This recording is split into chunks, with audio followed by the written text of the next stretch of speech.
ইসলামী আন্দোলন বাংলাদেশের আমির চরমোনাই পীর সৈয়দ মুহাম্মদ রেজাউল করিম বলেছেন, আমরা নির্বাচনী ইশতেহার প্রকাশ করেছি।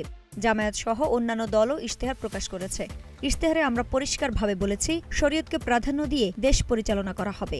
জামায়াত কিন্তু কোথাও ইসলামের কথা বলেনি। এরপরও কেউ যদি জামায়াতে ইসলামীকে ইসলামী দল বলে, আমি বলবো তারা বোকার স্বর্গে বাস করে। 5 ফেব্রুয়ারি বৃহস্পতিবার বিকেলে ঝালকাঠি কেন্দ্রীয় ঈদগাহ ময়দানে নির্বাচনী জনসভায় প্রধান অতিথির বক্তব্যে তিনি এসব কথা বলেন।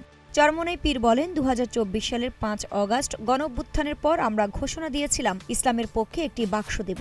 এই লক্ষ্য উদ্দেশ্য সামনে রেখে আমরা যখন কাজ করেছিলাম, অনেক ইসলামী দলগুলো প্রথম অবস্থায় আমাদের সাথে সমঝোতায় ছিল। যখন সারা দেশের মানুষ আমাদের সাথে একাত্মতা প্রকাশ করে সাড়া দিল, তখন দেশপ্রেমিকের পরিবর্তে ইসলাম প্রেমিকের পরিবর্তে ক্ষমতা প্রেমিকরা এখানে ছোবল দিল। নির্বাচন আসছে, 54 বছর পর্যন্ত নির্বাচন চলছে। আল্লাহর কবুল করলে সামনে নির্বাচন আবার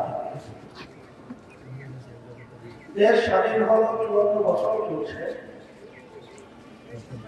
এই দেশ স্বাধীন করতে গিয়ে লক্ষ লক্ষ মানুষ জীবন দিয়েছিল, পঙ্গ হয়েছে।